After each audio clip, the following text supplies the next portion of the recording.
Oh. Hello guys, dito magtanim ako ng sunflower.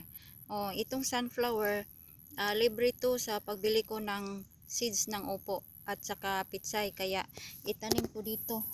Ayan. Dito. Dito din. Para mayroong bulaklak dito sa may daanan namin. Dalawang seeds yan ang tinanim ko. Dalawang seeds.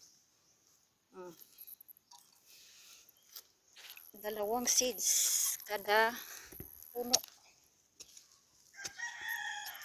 Tingnan ko kapag mabuhay na yan, yung isa i-transplant ko para hanapan ko ng taniman. Kaya tanim ako ng tanim.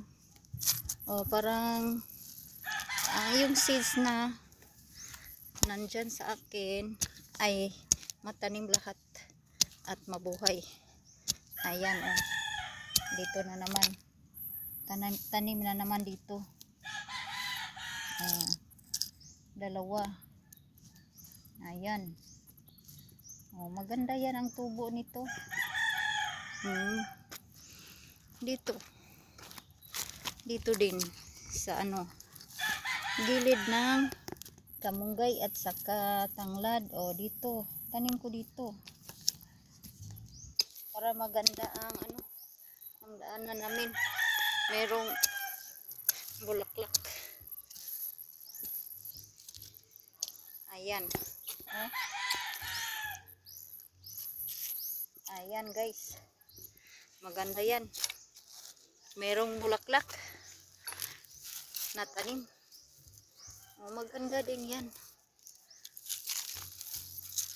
Buti pala binigyan ako ng sunflower. Yan? Pangpagana sa pagbili natin. Para sa sunod, bili naman tayo. Okay, tanim tayo. Tanim. Nag-ano na yan ang drip irrigation, nagdidilig na yan ang drip irrigation dito. Kaya tanim ako. Meron pa akong itatanim doon yung yung seeds ng